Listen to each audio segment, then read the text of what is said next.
हमारी उच्च संस्कृति, हमारे उच्च संस्कार हमेशा रहे हमारे साथ। सब्सक्राइब करें A to Z वैदिक ज्ञान को।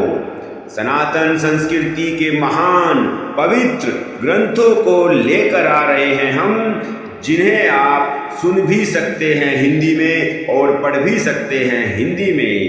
अपने परिवार को सुनाएं, अपने बच्चों को जरूर सुनाएं और जरूर पढ़ाएं। ओम ब्रह्म शिव नारायणाय नमः। बोलो सियावर रामचंद्र की जय, बोलो महादेव की जय। भक्तों, ये है राम कथा, राम कहानी, तुलसीदास कृत रामचरितमानस का मैं पाठ कर रहा हूं। आप श्री रामचरितमानस को जितनी बार पढ़ोगे, आपके परिवार में, आपके जीवन में उतनी ही खुशियां और आती चली आएंगी। श्री रामचरितमानस का पाठ हमेशा बैकग्राउंड में चलता रहना चाहिए, ताकि हमारे बच्चों पर उसका असर हो और बच्चे संस्कारी बने, शिक्षित बने। आइए प्रारंभ करते हैं बालकांड के 4 अध्याय 47, 48, 49, 50। श्री राम लक्ष्मण सहित विश्वामित्र के साथ यज्ञशाला में प्रवेश, श्री सीता जी का यज्ञशाला में प्रवेश, जनक प्रतिज्ञा की घोषणा, धनुष न टूटना और जनक की निराशा, और लक्ष्मण जी का क्रोध इस पार्ट में शामिल हैं।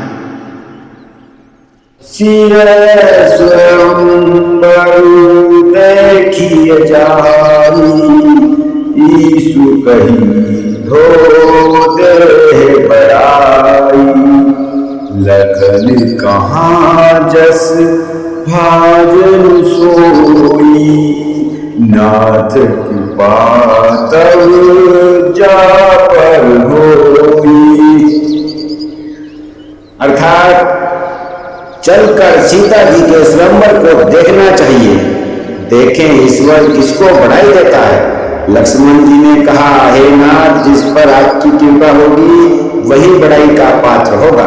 धनुष तोड़ने का श्रेय उसी को प्राप्त होगा। हर से मुनि सब सुनी बरबानी, दीनी आशीष सभी सुख मानी। मुनि वृंद समेत कृपाला, देखन चले धनुष मखसाला। इस श्रेष्ठ वाणी को सुनकर सब मुनि प्रसन्न हुए। सभी ने सुख मानकर आशीर्वाद दिया। फिर मुनियों के समूह सहित कृपालु श्री रामचंद्र जी धनुष यज्ञशाला देखने चल दिए। रंगभूमि आए दो भाई, असी सुधि सब पुरवासी पाई। चले सकल ग्रह काज विसारी, बाल जुबान जरठ नर नारी। दोनों भाई रणभूमि में आए हैं। ऐसी खबर जब सब नगरवासियों ने पाई, तब बालक, जवान, बूढ़े, स्त्री, पुरुष सभी घर और काम काज को भूलकर चल दिए। देखी जनक भीड़ भे भारी, सूची सेवक सब लिए अहंकारी। तुरत सकल लोगन पहुँचाओ, आसन उचित देऊं सब काहू। जब जनक जी ने देखा कि बड़ी भीड़ हो गई है, तब उन्होंने सब विश्वास पात्र सेवकों को बुलाया। तब उन्होंने सब विश्वास पात्र सेवकों को बुला लिया और कहा, तुम लोग तुरंत सब लोगों के पास जाओ और सब किसी को यथा योग्य आसन दो। कहीं मृद बचन विनित, तिन बैठारे नर नारी। उत्तम मध्यम नीच लघु निज निज थल अनुहारी। उन सेवकों ने कोमल और नम्र वचन कहकर उत्तम, मध्यम, नीच और लघु सभी श्रेणियों के स्त्री पुरुषों को अपने अपने योग्य स्थान पर बैठा दिया। राजकुमार थे ही अवसर आए, मनहु मनोहर तातन छाए। गुण सागर नागर भर पीरा, सुंदर श्यामल गोर शरीरा। उसी समय राजकुमार राम और लक्ष्मण वहां आए। वे ऐसे सुंदर हैं मानो साक्षात मनोहरता ही उनके शरीरों पर छा रही। सुंदर सांवला और गोरा उनका शरीर है। वे गुणों के समुद्र, चतुर और उत्तम वीर हैं। राज समाज विराजत रूरे, उड़गन महु जनु जुग विधु पूरे। जिनकी रही भावना जैसी, प्रभु में रति तिन्ह देखी तैसी। वे राजाओं के समाज में ऐसे सुशोभित हो रहे हैं मानो तारागणों के बीच दो पूर्ण चंद्रमा हो। जिनकी जैसी भावना थी प्रभु की मूर्ति उन्होंने वैसी ही देखी। देखी ही रूप महारण धीरा, मनहु वीर रसु धरे शरीरा। डरे कुटिल नृप प्रभु ही निहारी, मनहु भयानक मूर्ति भारी। महान सूरवीर राजा लोग श्री रामचंद्र जी के रूप को देख रहे हैं मानो स्वयं वीर रस शरीर धारण किए हुए हों। कुटिल राजा प्रभु को देखकर डर गए मानो बड़ी भयानक मूर्ति हो। श्री रामचंद्र जी को देखकर सभी लोग आपस में बातें कर रहे हैं कि ये तो बड़े वीर बालक हैं, बड़ी ही डरावनी भयानक बड़ी मूर्ति है। रहे असुर छल छैनिप बेसा, तीन प्रभु प्रगट काल सम देखा। पुरबासिन देखे गौ भाई, नरभूषण लोचन सुखदाई।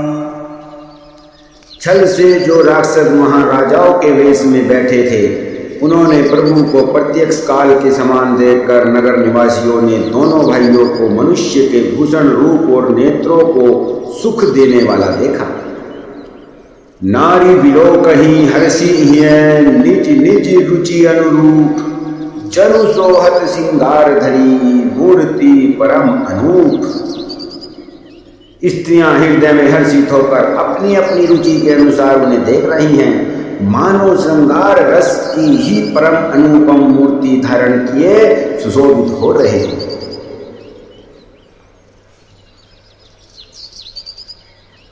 विभूषण प्रभु विराट में दीसा, बहुमुख कर पग लोचन सीसा।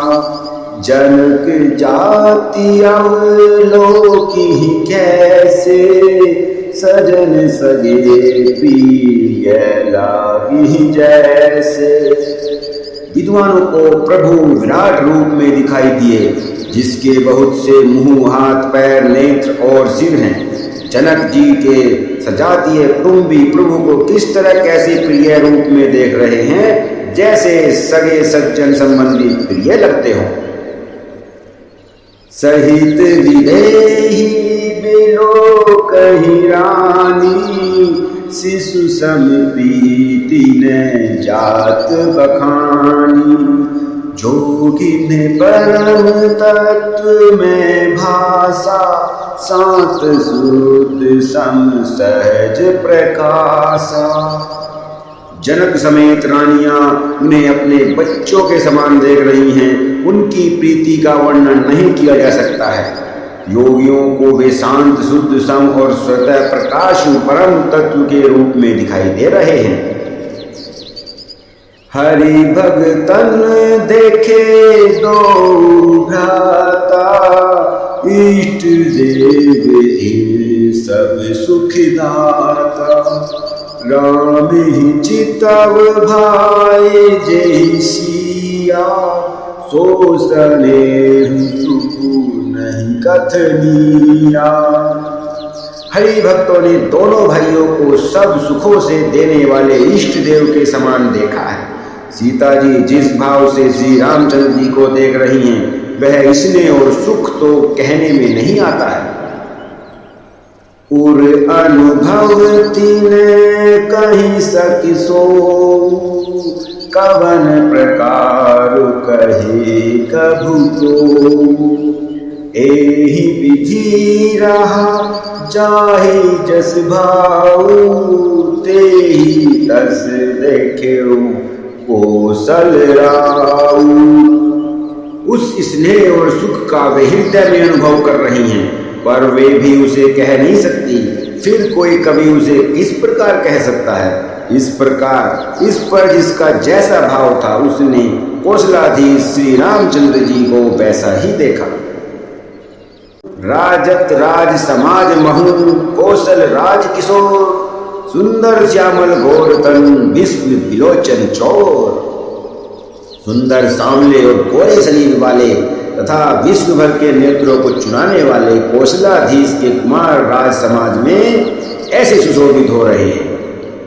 सहज मनोहर मूर्ति तो, कोटि काम उपमा लघु सो। शरद चंद्र निंदक मुखनी के, नीरज नयन भावती जी के। दोनों मूर्तियां स्वभाव से ही बिना किसी बनाव श्रृंगार के मन को हरने वाली हैं। करोड़ों कामदेवों की उपमा भी उनके लिए तुच्छ है। उनके सुंदर मुख शरद पूर्णिमा के चंद्रमा की भी निंदा करने वाले हैं, उसे नीचा दिखाने वाले हैं, और कमल के समान नेत्र मन को भी बहुत भा रहे हैं। चितवनी चारु मार मनुहरनी, भवती हृदय जाति नहीं बरनी। कल कपोल सूती कुंडल लोला, चिबुक अधर सुंदर मृदु बोला। सुंदर चितवन सारे संसार के मन को हरने वाले, कामदेव के भी मन को हरने वाले हैं। वह हृदय को बहुत ही प्यारे लगते हैं, पर उसका वर्णन नहीं किया जा सकता है। सुंदर गाल हैं, कानों में चंचल झूमते हुए कुंडल हैं, ठोड़ी और अधर होठ और सुंदर कोमल वाणी है। कूद बंधु कर निंदक हासा, भ्रकुटि विकट मनोहर नासा। भाल विशाल तिलक झलकाई, कच बिलो की अली अमलिल जाही। हंसी चंद्रमा की किरणों का तिरस्कार करने वाली है, भौहें टेढ़ी और नासिका मनोहर है। ऊंचे चौड़े ललाट पर तिलक झलक रहे हैं, दीप्तिमान हो रहे हैं। काले घुंघराले बालों को देखकर भौरों की पंक्तियां भी लजा जाती हैं। पीत चौतरी सिरनि सुहाई, कुसुम कली बिच बीच बनाई। रेखे रुचिर कंबु कलगीवा, जनु त्रिभुवन सुषमा की सीवा।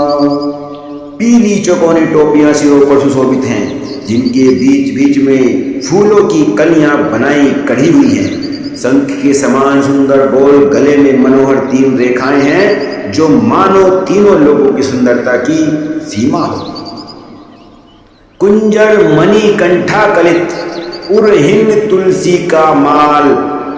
वृषभ कंद कहे रीठवनी, बल निधि बाहु विशाल।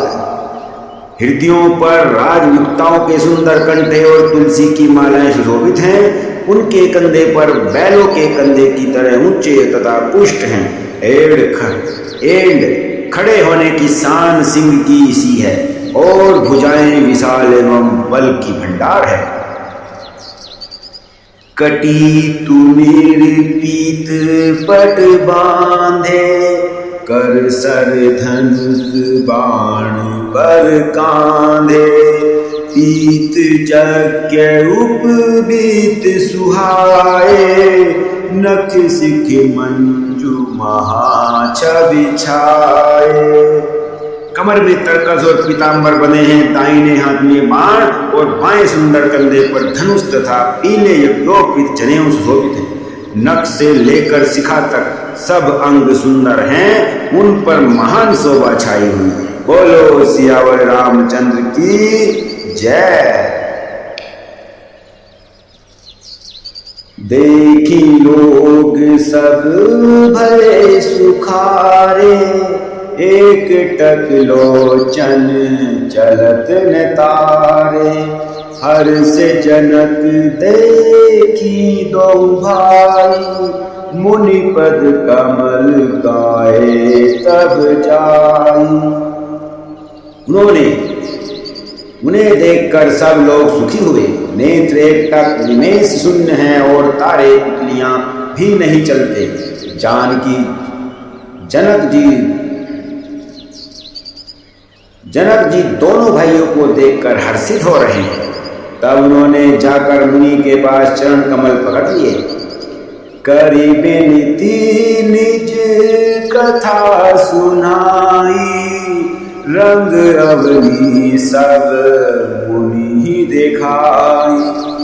जह जह जाहि कुंवर बर दो, तह तह चकित चितव सबको। विनती करके अपनी कथा सुनाई और मुनि को सारी रंगभूमि यज्ञशाला दिखलाई। मुनि के साथ दोनों श्रेष्ठ राजकुमार जहां जहां जाते हैं वहां वहां सब कोई आश्चर्यचकित हो देखने लगते हैं। निज निज रुख राम ही सब देखा, कौन जानू कछु मर्मु विशेषा। भली रचना मुनि नृपसन कहे, राजा मुदित महासुख लहे। सबने राम जी को अपनी अपनी ओर ही मुख किए हुए देखा, परंतु इसका कुछ भी विशेष रहस्य कोई नहीं जान सकता। मुनि ने राजा से कहा, रंगभूमि की रचना बड़ी सुंदर है। विश्वामित्र जैसे निष्प्रंग व्रत और ज्ञानी मुनि से रचना की प्रशंसा सुनकर राजा प्रसन्न हुए और उन्हें बड़ा सुख मिला। बोलो सियावर रामचंद्र की जय। सब मंचन ते मंचु एक, सुंदर बिसद विशाल। मुनि समेत तो बंधु तहें, बैठा रे महिपाल। सब मंचों से एक मंच अधिक सुंदर, उज्ज्वल और विशाल था। स्वयं राजा ने मुनि सहित दोनों भाइयों को उसी पर बैठा दिया। प्रभु ही देखी सब नृप ही हारे, जानू राकेश उदय भय तारे। अस प्रतीति सबके मन माही, राम जाप तो रब सक नाही। प्रभु को देखकर सब राजा हृदय में ऐसे हार गए। जय श्री राम, जय श्री राम। निराश एवं उत्साहहीन हो गए। जैसे पूर्ण चंद्रमा के उदय होने पर तारे प्रकाशित हो जाते हैं, उनके तेज को देखकर सबके मन में ऐसे विश्वास हो गया कि रामचंद्र जी ही धनुष को तोड़ेंगे, इसमें कोई संदेह नहीं। बिनु भंजेहु भव धनुष विशाला, मेलि सिय राम उर्माला। अस विचारी गव नहु घर भाई, जसु परताप बलु तेजु गवाई। इधर उनके रूप को देखकर सबके मन में यह निश्चय हो गया कि शिव जी के विशाल धनुष को जो संभव है न टूट सके बिना तोड़े भी सीता जी श्री रामचंद्र जी के ही गले में जयमाला डालेंगी, अर्थात दोनों तरह से ही हमारी हार होगी और विजय रामचंद्र जी के हाथ रहेगी। यूं सोचकर वे कहने लगे, हे भाई ऐसा विचार कर यश प्रताप बल और तेज गंवाकर अपने अपने घर चलो। सब हार मान गए।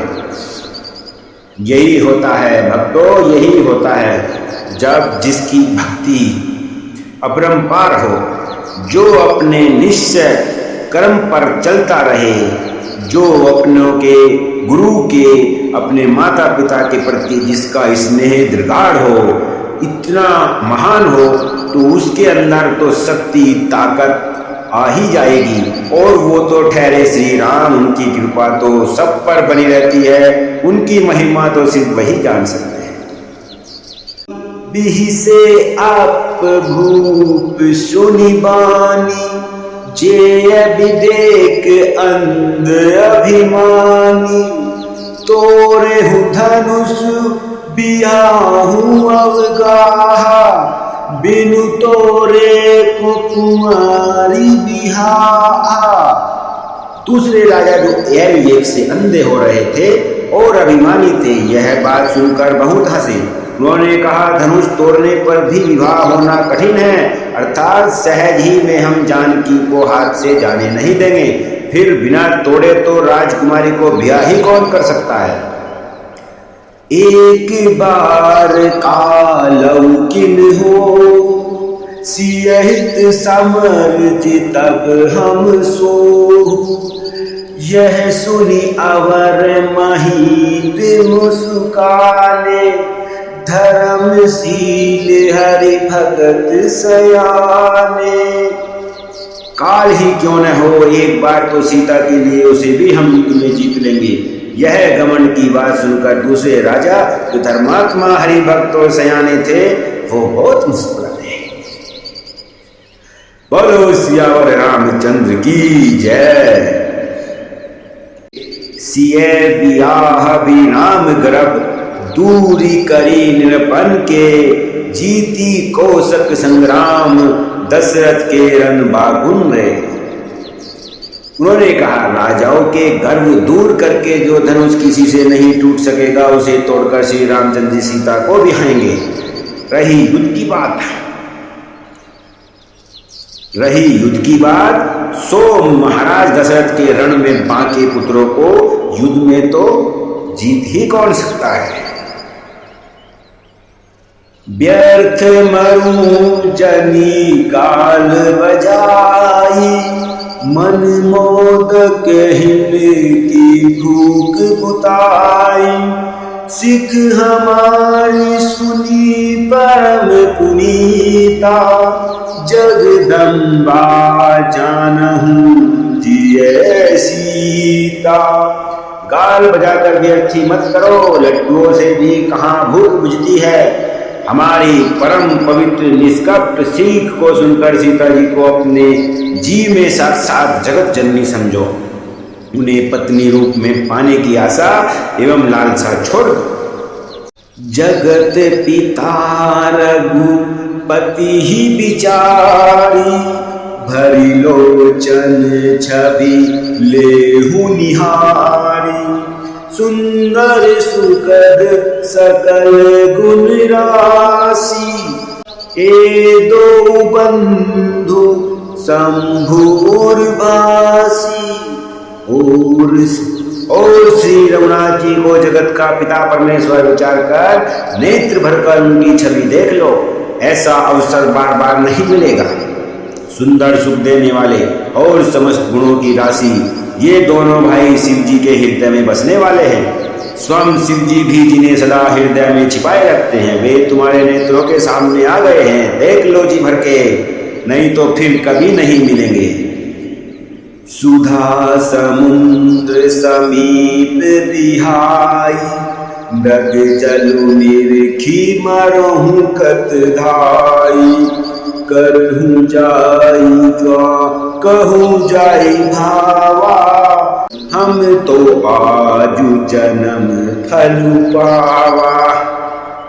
समीप आए हुए भगवान दर्शन रूप अमृत के समुद्र को छोड़कर तुम जगत जननी जानकी को पत्नी रूप में पाने की दुरासा रूप मिथ्या मृग जल को देखकर दौड़कर क्यों मरते फिरते हो?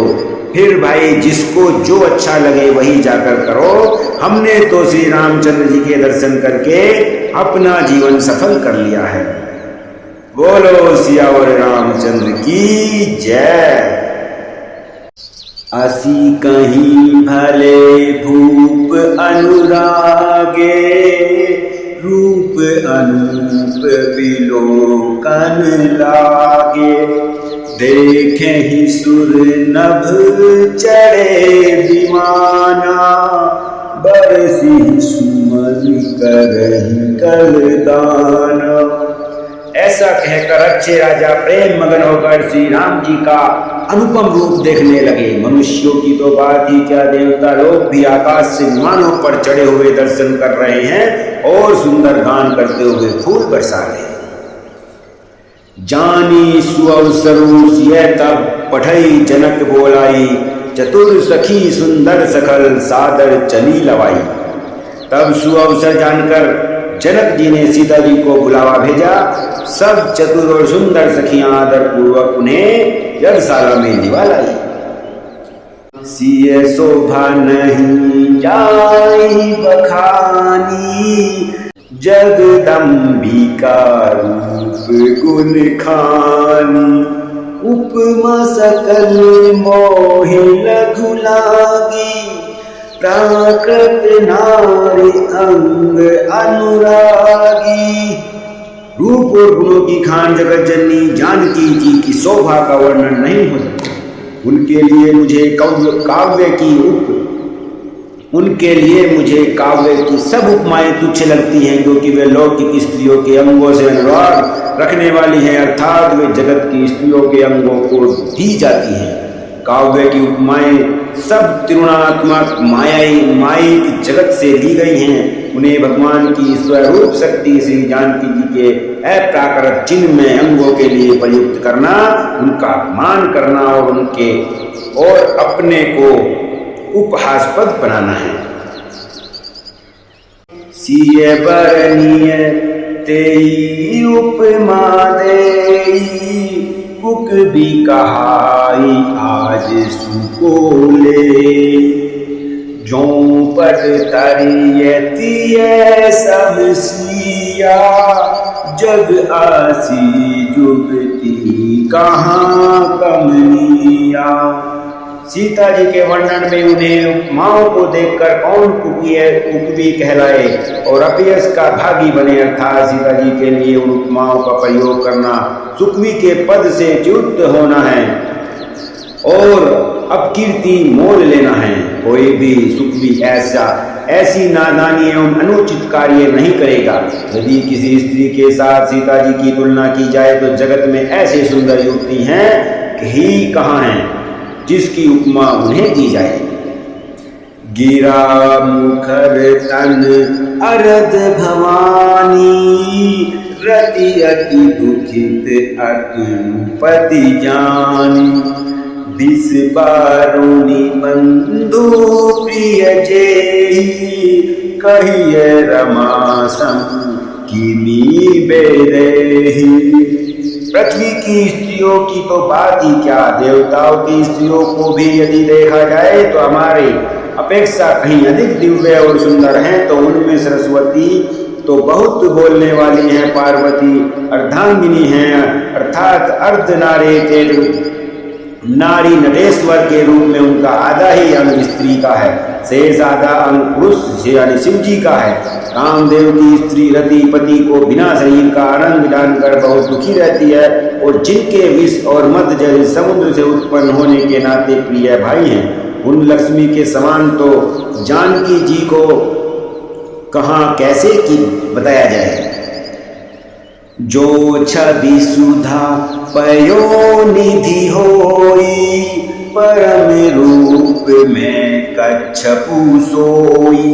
शोभा रजू मंदरु सिंगारो, मथे पानी पंकज निज मारू।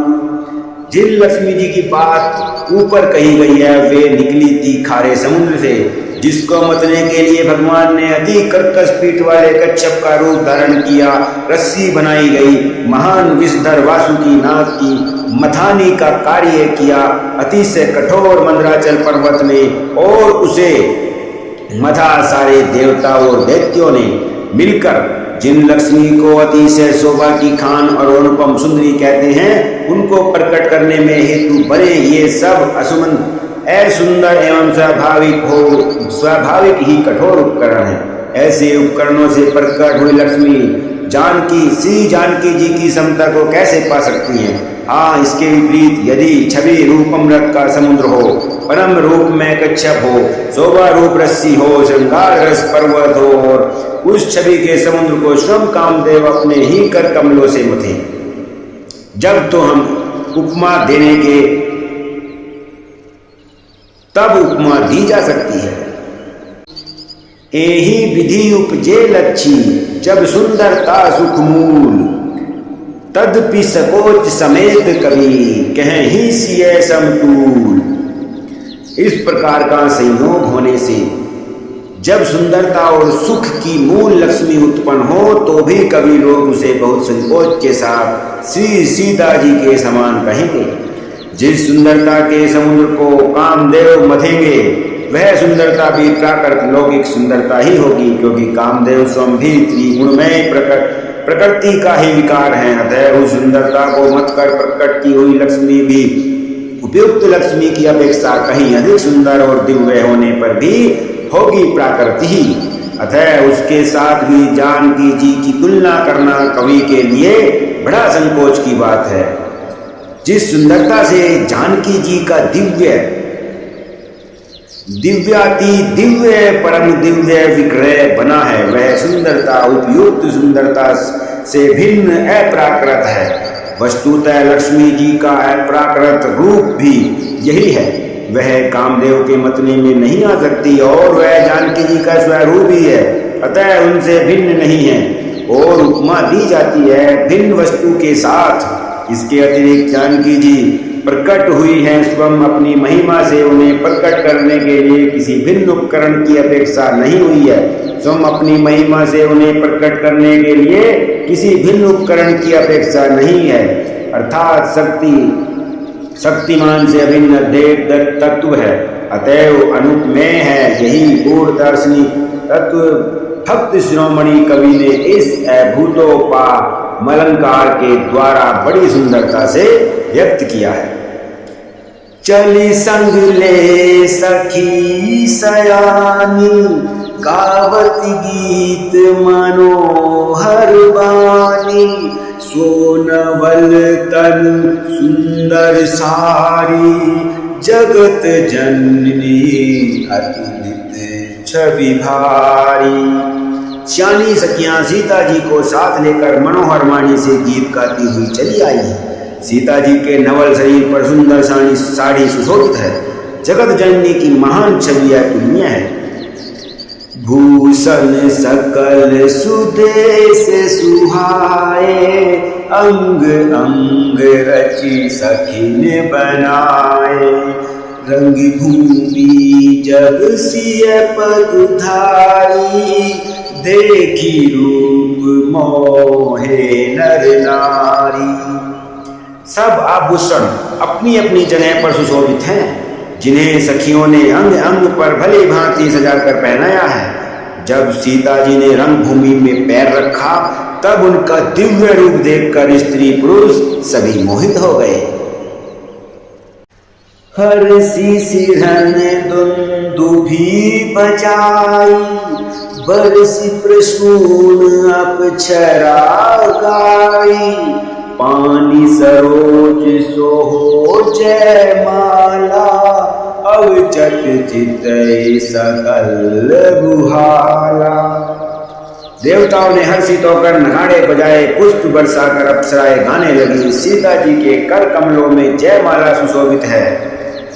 सब राजा चकित होकर अचानक उनकी ओर देखने लगे। सिय चकित चित राम ही चाहा, भय मोह बस सब नर नाहि। मुनि समीप देखे दो भाई, लगे लल की लोचन निधि पाई। सीता जी चकित चित्त से श्री राम जी को देखने लगी। तब सब राजा मोह के वश हो गए सीता जी के मुनि के। सीता जी ने मुनि के पास बैठे हुए दोनों भाइयों को देखा तो उनके नेत्र अपना खजाना पाकर ललचाकर वहीं श्री राम जी में जा लगे, स्थिर हो गए।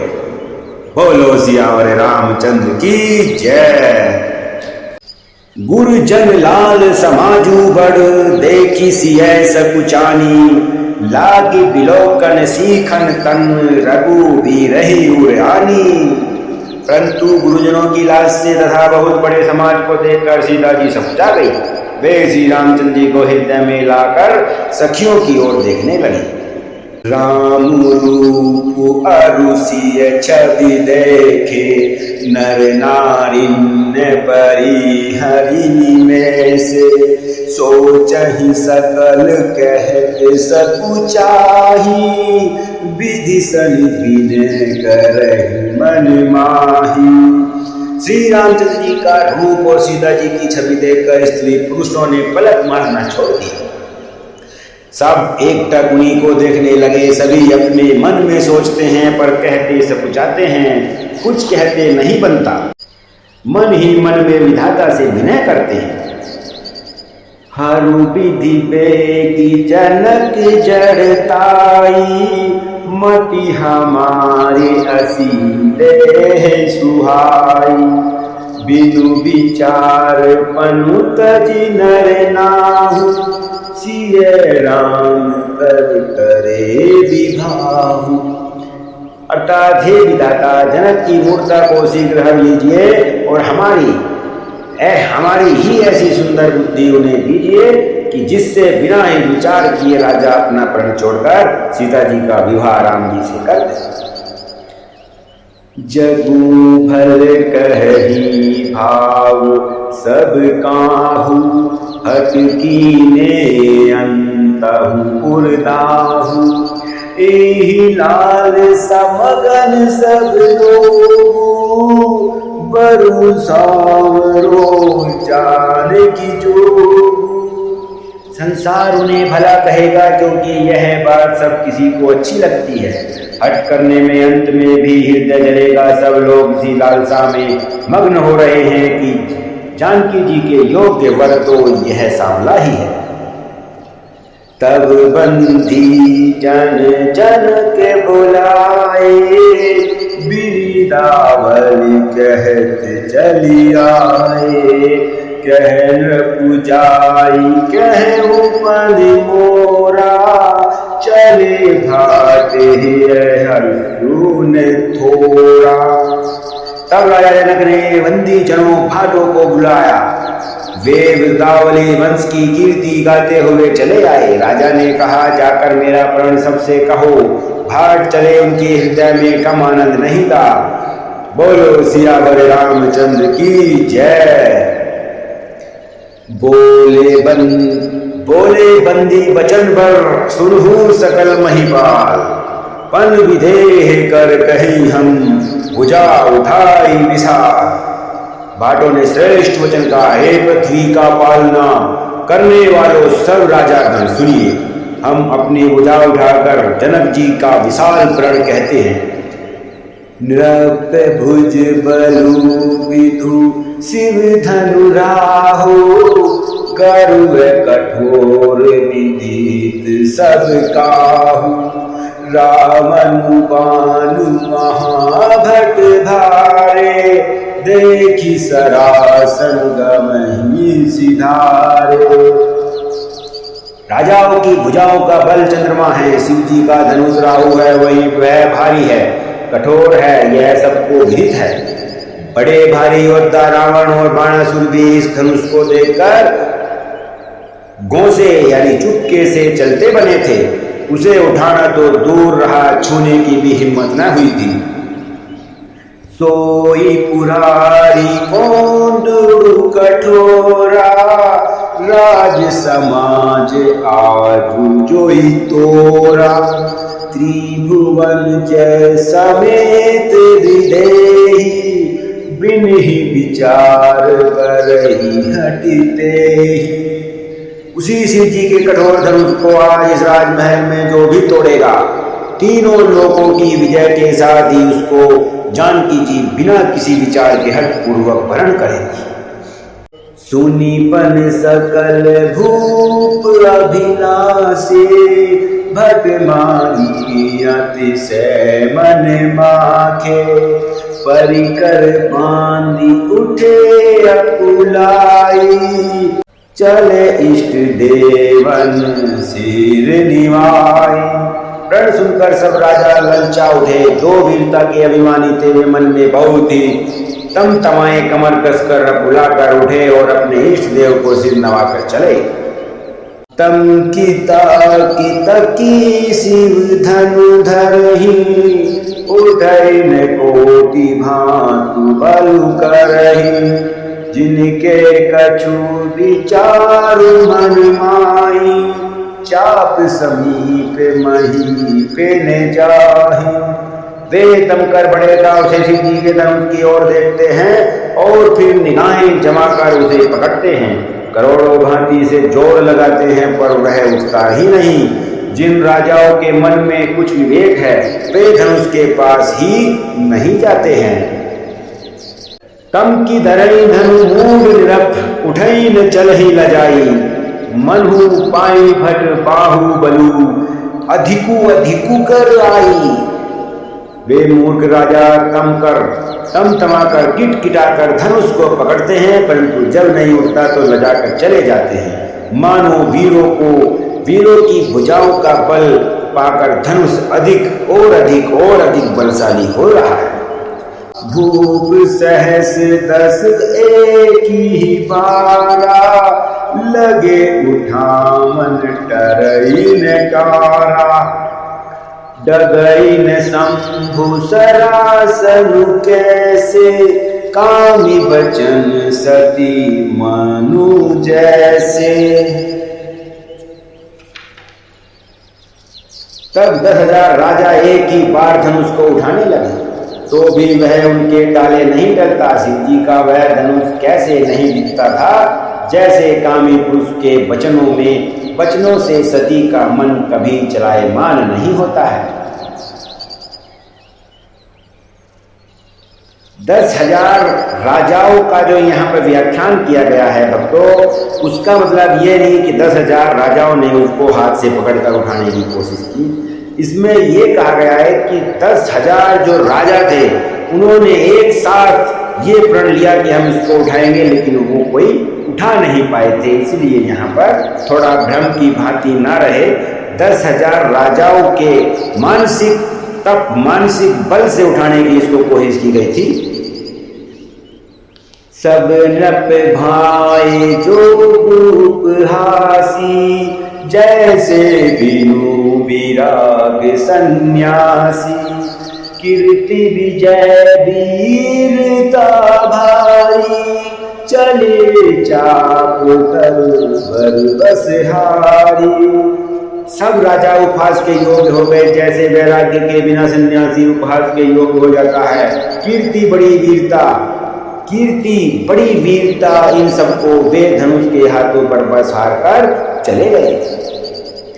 श्रीहत भय हारी राजा, बैठे निज निज जाई समाजा, नपन बेलो की जन कुलाने, बोले बचन रोष जनुसाने। राजा लोग हृदय से हाथ कर श्रीहीन प्रभ हो गए और अपने अपने समाज में जा बैठे। राजाओं को असफल देखकर जनक अकुला उठे और ऐसे वचन बोले जो मानो क्रोध में सने हुए थे। बोलो सियावर रामचंद्र की जय। दीप के भूपति नाना, आए सुनी हम जो पन उठाना, देव धनुज धरि मनुज शरीरा, विपुल वीर्या हे रणधीरा। मैंने जो प्रण ठाना था उसे सुनकर दीप दीप के अनेकों राजा आए हैं। देवता और दैत्य भी मनुष्य का शरीर धारण करके आए तथा और भी बहुत से रणधीर वीर यहाँ पर आए हैं। कुंवरी मनोहर विजय बड़ी, कीर्ति अति कमनीय, पाव निहार विरंची जनु, रचेऊ ने धनु दमनीय। परंतु धनुष को तोड़कर मनोहर कन्या, बड़ी विजय और अत्यंत सुंदर कीर्ति को पाने वाला मानो ब्रह्मा ने किसी की रचना ही नहीं की है। कहूं काहियहूं लाभु ने भावा, काहू ने शंकर चाप चढ़ावा, रहु चढ़ाऊ तो रब भाई, तिलु भरी भूमि न सके छुड़ाई। कहिए यह लाभ किसको अच्छा नहीं लगता, परंतु किसी ने भी शंकर जी का धनुष नहीं चढ़ाया। और भाई चढ़ाने की तो बात छोड़ दो, तोड़ने की तो बात छोड़ दो, कोई तिल भर भूमि से छुड़ा भी ना सका। अब जन को माखे भट मानी, वीर विहीन मही मैं जानी, तज हुआस निज निज ग्रह चाहू, लिखा ने विधि विदेही विभाऊ। जनक जी को क्रोध आ जाता है और वो ललकारने लगते हैं राजाओं को, अब कोई वीरता का अभिमानी नाराज न हो, मैंने जान लिया है पृथ्वी वीरों से खाली हो गई है। अब आशा छोड़कर अपने अपने घर जाओ, ब्रह्मा ने सीता का विवाह लिखा ही नहीं है। यह बात लक्ष्मण जी सुन रहे हैं। श्री रामचंद्र जी तो शांत स्वभाव के हैं, लेकिन लक्ष्मण जी के मन में क्रोध पैदा हो रहा है। वो बोलने के लिए, उनका जवाब देने के लिए तत्पर हैं, परंतु अपने भाई और गुरु के डर से कुछ कहते नहीं बनता उनसे। सुक्रतु जाई जो पनु पर हर, कुंवरी कुंवारी रहूं का करऊं, जो जन तेऊ बिनु भट भट मुबि भाई, तो पनु करी होते हूँ न हसाई। यदि प्रण छोड़ता हूँ तो पुण्य जाता हूँ, मुझे पुण्य नहीं मिलेगा, इसलिए क्या करूं, कन्या कुमारी ही रहे। यदि मैं जानता कि पृथ्वी वीरों से शून्य है तो प्रण करके उपवास का पात्र न बनता। जनक बचन सुनी सब नर नारी, देखी जानकी भय दुखारी। माखे लखनु कुटिल भय भोए, रद पट पर कत नयन रिसोहे। जनक के वचन सुनकर सब स्त्री पुरुष जानकी जी की ओर देखकर दुखी हुई, परंतु लक्ष्मण जी तमतमा उठे, उनकी बाहें टेढ़ी हो गई और फड़फड़ाने लगे और नेत्रों में क्रोध भराया। कहीं न सकत रघुवीर डर, लगे बचन जनुबान। नाई राम पद कमल सिरु बोले, नाई राम पद कमल सिरु बोले गिरा परमान। श्री रघुवीर जी के डर से कुछ कहे तो सकते नहीं हैं, पर जनक के वचन उन्हें बाण से भी ज्यादा लग रहे हैं। श्री राम जी के चरण कमलों में सिर निवाकर वे यथार्थ वचन बोले। रघुवंशिन महु जह को होई, ते ही समाज अस कहि न कोई। कही जनक जसी अनुचित बानी, विद्यमान रघुकुल मनि जानी। रघुवंशियों में कोई भी जहां होता है, उसे समाज में ऐसे वचन कोई नहीं कह सकता। जैसे अनुचित वचन रघुकुल श्रोमणी श्री राम जी को उपस्थित जानते हुए भी जनक जी आपने कहे हैं। सुनहु भानु कुल पंकज भानु, कहु सुभाउ ने कछु अभिमानु। जो तुम्हारे अनुशासन पावो, कंदुक एव ब्रह्मांड उठावो। लक्ष्मण जी को बहुत क्रोध आ रहा है। हे सूर्य कुल स्वरूपी, हे सूर्य कुल रूपी कमल के सूर्य, सुनिए, मैं स्वभाव से ही कहता हूं, कुछ अभिमान करके नहीं। यदि आपकी आज्ञा पाऊं तो मैं ब्रह्मांड को गोद की तरह उठा लूं। काचे घट जिमी डारो फोड़ी, सकऊ मेरु मूलक जिमी तोरी। तब प्रताप महिमा भगवाना, को बापुरो पीना के पुराना। और उसे कच्चे घड़े की तरह फोड़ डालूं, मैं सुमेरु पर्वत को मूली की तरह तोड़ सकता हूं। हे भगवान, आपके प्रताप की महिमा से यह बेचारा पुराना धनुष तो कौन चीज है। नाथ जानी असराइस हो, को तू करो बिलो किए सो। कमल नाल जिनी चाप चढ़ाओ, जो जन सत प्रमाण ले धावो। ऐसा जानकर हे नाथ आज्ञा हो तो कुछ खेल करूं। उसे भी देखिए, धनुष को कमल के डंडी की तरह चढ़ाकर उसे 100 योजन दूर दौड़ा कर ले जाऊंगा। बोलो सियावर रामचंद्र की जय। रामचंद्र जी शांत स्वभाव के हैं, इसलिए उन्हें पुरुषोत्तम, मर्यादा पुरुषोत्तम श्री रामचंद्र जी कहा गया है। और लक्ष्मण जी दंड देने वाले हैं। लक्ष्मण जी क्रोधी हैं, इसलिए उनको क्रोध आता है तुरंत से। तारो छत्रक दंड जिमी, तव प्रताप बलनाथ। जो ने करो प्रभुपद शपथ, करने धरो धनुहाथ। हे नाथ, आपके प्रताप के बल से धनुष को कुकुर मुत्ते बरसाती छत्ते की तरह तोड़ दूं। यदि ऐसा न करूं तो प्रभु के चरणों की शपथ है, फिर मैं धनुष और तरकस को कभी हाथ भी न लगाऊंगा। लखन सकोप बचन जे बोले, डगमगानी महिदी गज डोले। सकल लोग सब भूप डराने, सियहि हर सुजन कुसकुचाने। जो ही लक्ष्मण जी क्रोध भरे वचन बोले कि पृथ्वी डगमगा उठी और दसों दिशाओं के हाथी कांप गए। सभी लोग और सब राजा डर गए। सीता जी के हृदय में हर्ष हुआ और जनक जी सकुचा गए। गुर रघुपति सब मुनि मन माही, मुदित भये पुनि पुनि पुलकाही। शयन ही रघुपति लखनु नवारे, प्रेम समेत निकट बैठारे।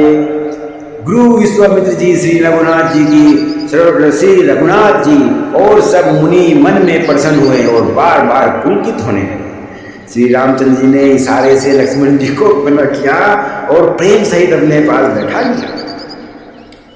विश्वामित्र समय शुभ जानी, बोले अति सरे मैं बानी। उठहूँ राम भंजहूँ भव चापा, मेटहूँ तात जनक परितापा।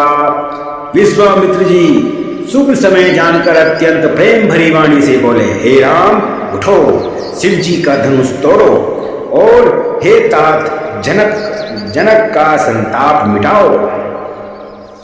सुनी गुरु भजन चरण सिरुनावा, हर सुधि साधु ने कछुर आवा।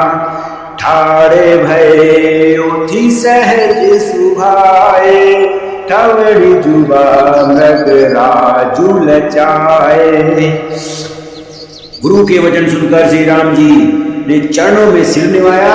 उनके मन में न हर्ष हुआ न विषाद, और वे अपने एड़ी यानी अपने खड़े होने की शान से जवान सिंह को भी लजाते हुए सहज स्वभाव से ही उठ खड़े हुए। बोलो सियावर रामचंद्र की जय। उदयगिरी मंच पर रघुबर बाल पतंग, भिक्षे संत सरोज सब हर्षे लोचन भृंग।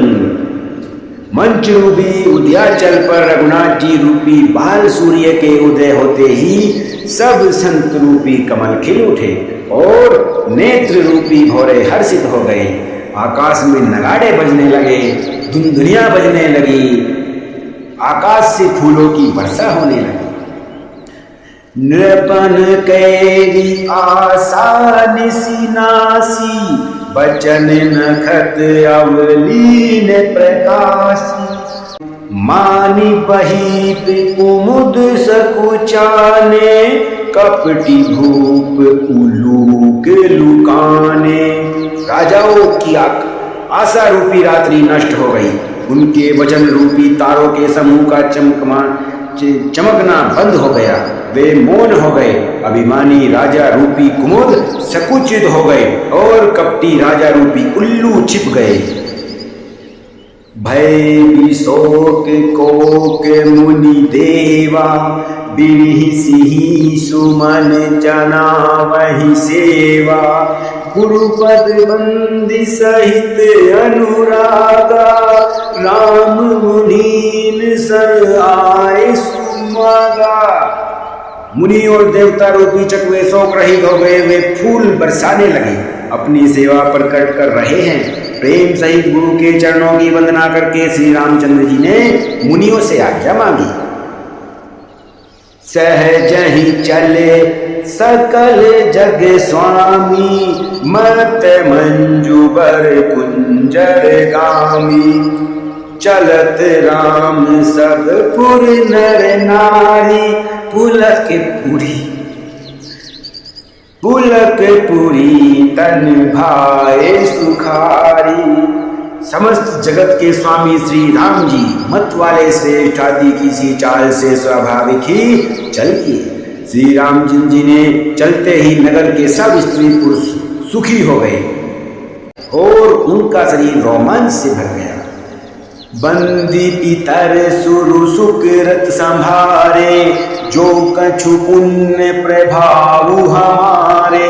तो शिव धनु मृणाल की नाई, तो रहु राम गणेश गोसाई। उन्होंने पितरों और देवताओं की वंदना करके अपने पुण्यों का स्मरण किया। यदि हमारे पुण्यों का कुछ भी प्रभाव हो तो हे गणेश गोसाई, रामचंद्र जी शिव जी के धनुष को कमल की डंडी की भांति तोड़ डालें। बोलो सियावर रामचंद्र की जय। राम ही प्रेम समेच लखी, शिखन समीप बोलाई। सीता मातु स्नेह बस बचन कहे दिल खाई। श्री रामचंद्र जी को वात्सल्य प्रेम के साथ देखकर और सखियों को समीप बुलाकर सीता जी की माता स्नेहवश विलख कर विलाप करती हुई सी ये वचन बोली। सखी सब को तुक देख निहारे, जेऊ कहावत ही तू हमारे। कौन बुझाई कहे गुर पाही, ए बालक असी हट भली नाही।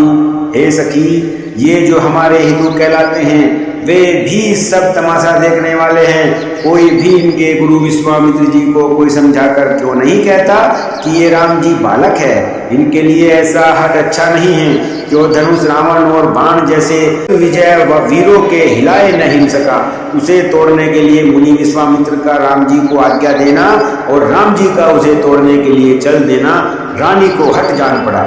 इसलिए वे कहने लगी कि गुरु विश्वामित्र जी को कोई जाकर समझाता क्यों नहीं।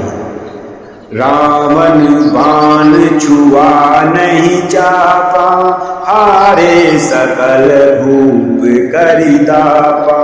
सो धनुराज कुंवर कर देहि, बाल मराल की मंतर लेहि। रावण और बाणासुर ने जिस धनुष को छुआ तक नहीं और राजा घमंड करके हार गए, वही धनुष इस सुकुमार राजकुमार के हाथों में दे रहे हैं। हंस के बच्चे भी कहीं मंदराचल पहाड़ उठा सकते हैं। भूप शयापन सकल सिरानी, सखी विधि गति कछु जाति न जानी। बोली चतुर सखी मृदु बानी, तेजवंत लघु कनियन रानी। और तो कोई समझा कर कहे या ना कहे, राजा तो बड़े समझदार और ज्ञानी हैं, उन्हें तो गुरु को समझाने की चेष्टा करनी चाहिए थी, परंतु मालूम होता है राजा का सारा सयापन समाप्त हो गया है। हे सखी, विधाता की गति कुछ जानने में नहीं आती, यूं कहकर रानी चुप हो गई है। तब एक चतुर राम जी के महत्व को जानने वाली सखी कोमलवाणी से बोली, हे रानी, तेजवान को देखने में छोटा होने पर भी छोटा नहीं गिनना चाहिए। कहें कुभंज कहें सिंधु अपारा, सो से उसुज सुख सकल संसारा। रवि मंडल देखत लघु लागा, उदयता सुति भुवन तम भागा। कहाँ घड़े से उत्पन्न होने वाले छोटे से मुनि अगस्त्य और कहाँ अपार समुद्र, किंतु उन्होंने उसे सोख लिया था, जिसका सूर्य सारे संसार में छाया हुआ है। सूर्य मंडल देखने में छोटा लगता है, पर उसके उदय होते ही तीनों लोगों का अंधकार भाग जाता है। अगस्त्य मुनि ने भी समुद्र को सुखा दिया था, ऐसा वर्णन इसमें किया गया है। उन्हें बताया गया है कि कहाँ एक छोटे से अगस्त्य मुनि ने इतना विशाल समुद्र सुखा देने की जब उनको शक्ति थी, हिम्मत थी, ताकत थी, तो ये छोटे सुकुमार को ये धनुष उठाने में क्या दिक्कत होगी, क्या परेशानी होगी। बोलो सियावर रामचंद्र की जय। मंत्र परम लघु जासु बस, विधि हरि हर सुर सर्व। महामत गजराज कहूं, बस कर अंकुश गर्भ। जिसके वश में ब्रह्मा विष्णु शिव और सभी देवता हैं, वह मंत्र अत्यंत छोटा होता है। महान मत वाले गजराज को छोटा सा अंकुश वश में कर लेता है। काम कुसुम धनु सायक लीने, सकल भुवन अपने बस कीने। देवी तजिय संसुअस जानी, भंजब धनु सुराम सुनु रानी। कामदेव ने फूलों का ही धनुष बाण लेकर समस्त लोगों को अपने वश में कर रखा है। हे देवी, ऐसा जानकर संदेह त्याग दीजिए। हे रानी सुनिए, रामचंद्र जी धनुष को अवश्य ही तोड़ेंगे। सखी बचन सनी भे परतीति, मेरा भी साधु बढ़ी अति प्रीति। अब राम ही बिलो की बेदेही, सब हृदय बिलबती जेहि तेहि।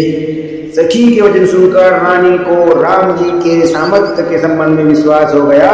उनकी उदासी मिट गई और श्री रामचंद्र जी के प्रति उनका प्रेम अत्यंत बढ़ गया। उस समय श्री रामचंद्र जी को देखकर सीता जी भयभीत हृदय से जिस देवता से विनती कर रही हैं, मन ही मन मनाओ अकुलानी, हो प्रसन्न कहे से भवानी। करहु सफल आपनी सेवकाई, करी तू हरहु चापु गरुआई।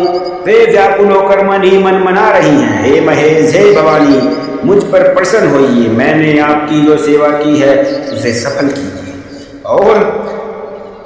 और मुझ पर स्नेह करके धनुष के भारीपन को हर लीजिए।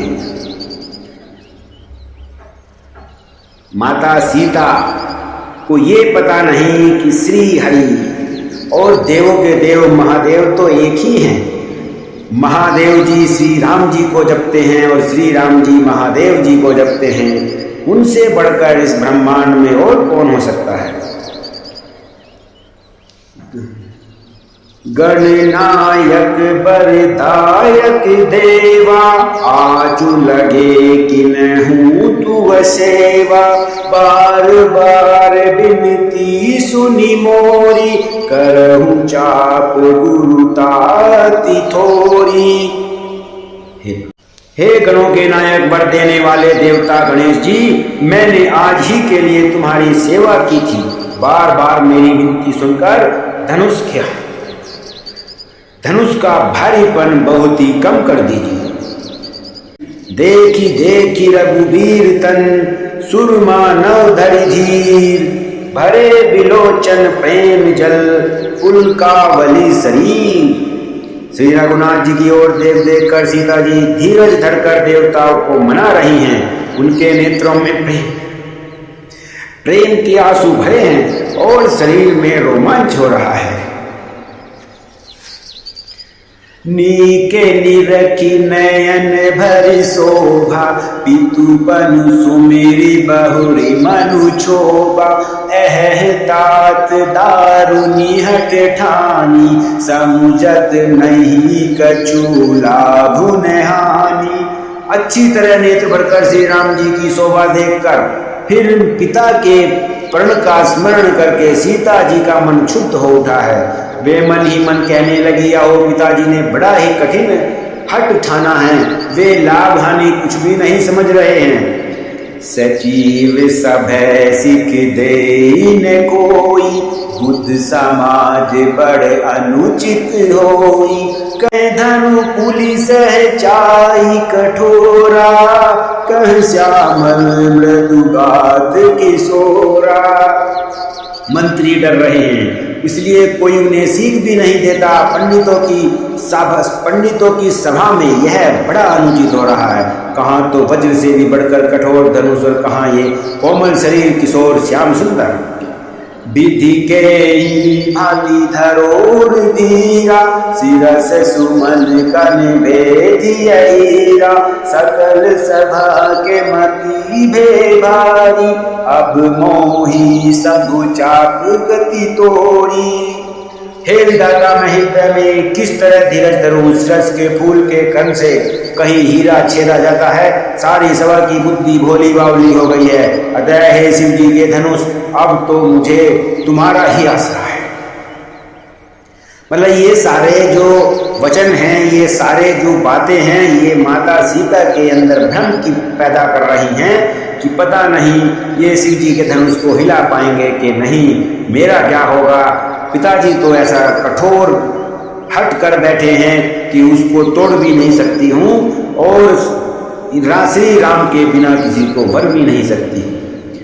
निज जड़ता लोगन पर डारी, होई अरिय रघुपति तिहारी। अति परिताप सिय मन माही, लव निवेश जुग से समझाही।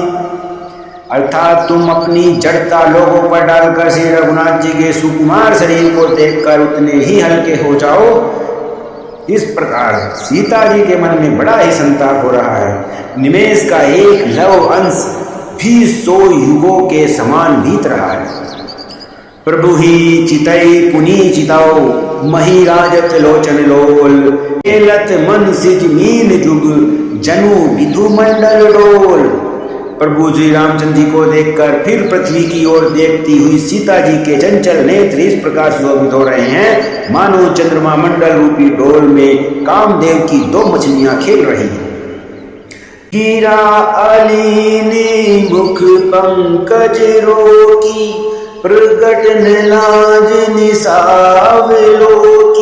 लोचन जलू रह लोचन कोना, जैसे परम कृपान कर सोना।